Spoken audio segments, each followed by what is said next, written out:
உயர்வானாலும் தாழ்வானாலும் வேற எந்த சிருஷ்டியானாலும் நம்முடைய கர்த்தராகிய கிறிஸ்து இயேசுவில் உள்ள தேவனுடைய அன்பை விட்டு நம்மை பிரிக்க மாட்டாது என்று நிச்சயித்திருக்கிறேன். இந்த எல்லா சூழ்நிலையிலும் அவர் அனுபவித்த உறவுகளினால் ஏற்பட்ட பிரிவுகள், சகோதரர்களால் கள்ள சகோதரர்களால் ஏற்பட்ட காயங்கள், இது எல்லாத்துக்குமே அவர் முகம் கொடுத்திருக்காரு. முகம் கொடுத்தது மரணத்துக்கு கூட அவர் போயிட்டு தான் வந்திருக்காருன்னு நமக்கு வேதத்தை வாசிக்கும் போது தெரியும். இந்த எல்லா சூழ்நிலையிலையும் போன பவுல் அதை அனுபவபூர்வ அறிவாய் கொண்டு இந்த வாக்கியத்தை எழுதியிருப்பாரு.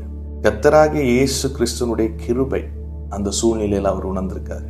தேவனுடைய பிதாவின் அன்பு, பரிசுத்த ஆவியானவருடைய ஐக்கியம், இதை ஒரு அலேத்தியாவா சத்தியமா அறிந்து, ஒரு வெளிச்சமா அறிந்து, ஒரு ரியாலிட்டிக்குள்ள போனவர். சத்தியம் என்றால் ஒரு ரியாலிட்டி, ஒரு லைட்.